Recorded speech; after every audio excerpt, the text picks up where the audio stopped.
Hello and welcome to gdmonirul presents. তো আজ আমি আপনাদের বর্ডার রিডিউস প্রবলেমটি নিয়ে কিছু টিপস দিব। তো আজ একটি ছোট্ট ভিডিও হতে যাচ্ছে, বাট ভিডিওটি অনেক ইনফরমেটিভ। তো কিভাবে আপনারা দুটো বর্ডার একসঙ্গে রিডিউস করবেন সেই সম্পর্কে আজকে কিছু টিপস দিব। তো চলুন বেশি কথা না বলে আমরা কম্পিউটারের স্ক্রিনে চলে যাই। তো দেখতে পাচ্ছেন আমাদের এখানে সবসময় আমরা দুটো বর্ডার যখন একসঙ্গে অ্যাড করি তো আমাদের এরকম একটি প্রবলেম ফেস করতে হয়। এই যে এখানেও রয়েছে 200 পিক্সেলের একটি বর্ডার রিডিউস এবং এখানেও রয়েছে সেম 200 পিক্সেলের একটি বর্ডার রিডিউস। বাট প্রবলেমটা হয় তখন যখন আমরা দুটো বর্ডার পাশাপাশি রাখি, তখন মনে হয় কেন জানি এইখানে একটু ছোট এবং এইখানে যেন একটু এই স্পেস ছাড়া এই স্পেসটা যেন একটু বড় মনে হয়। তো আমরা চাচ্ছি আমাদের বর্ডারটা যেন এই সাইডও যেমন এবং এই সাইডও তেমনই থাকুক। তো এই যে প্রবলেমটা আমাদের পড়তে হয়, তো সেই সম্পর্কে আজকের ভিডিওটি হতে যাচ্ছে। তো চলুন দেখি আমরা এরকম একটি শেপ ক্রিয়েট করেই দেখি কি হয়। তো দেখতে পাচ্ছেন এখান থেকে আমি একটি শেপ নিলাম। শেপ নিয়ে আমি এখান থেকে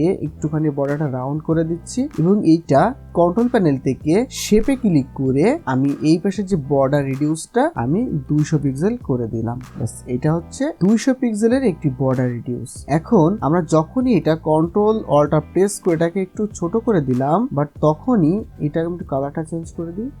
কেন জানি মনে হচ্ছে যে এই স্পেসটা ছাড়া এখানে একটু বেশি বড়। তো চলুন আজকের বেশি কথা না বলে আমরা এই প্রবলেমটা ফিক্সড করি। তো এই প্রবলেমটা আপনারা ফিক্সড করবেন এইখানে যতটুকু স্পেস আছে এবং এই পাশে যতটুকু স্পেস আছে আপনারা যে কোনো একটা পাশ ফিক্সড করে নেবেন, ঠিক আছে? তো সাপোজ আমি এই পাশটাকে ফিক্সড করে নিচ্ছি। দেখুন আমি এই পাশ থেকে একটা শেপ নিয়ে নিচ্ছি এই অনুযায়ী।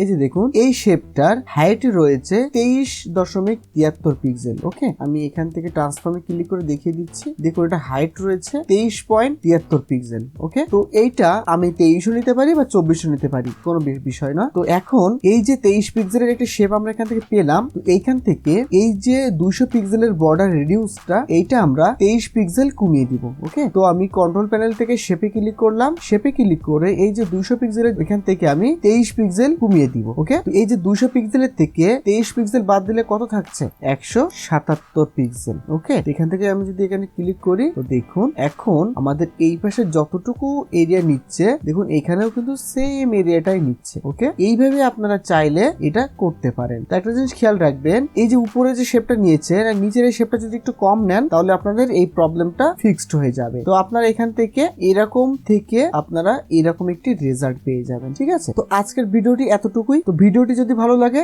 তাহলে একটি লাইক করে দিবেন এবং সাবস্ক্রাইব করে আমাদের পাশে থাকবেন এবং ভিডিওটি দেখে যদি কিছু শিখতে পারেন তাহলে চ্যানেলটা সাবস্ক্রাইব করে দিবেন। তো সাবস্ক্রাইব করে আমাদের পাশে থাকবেন এরকম টিপস এন্ড ট্রিক্স এর জন্য। তো আজ এই পর্যন্ত, দেখা হবে কোনো একটা আগামী নতুন এপিসোডে নতুন ভিডিওতে। ধন্যবাদ।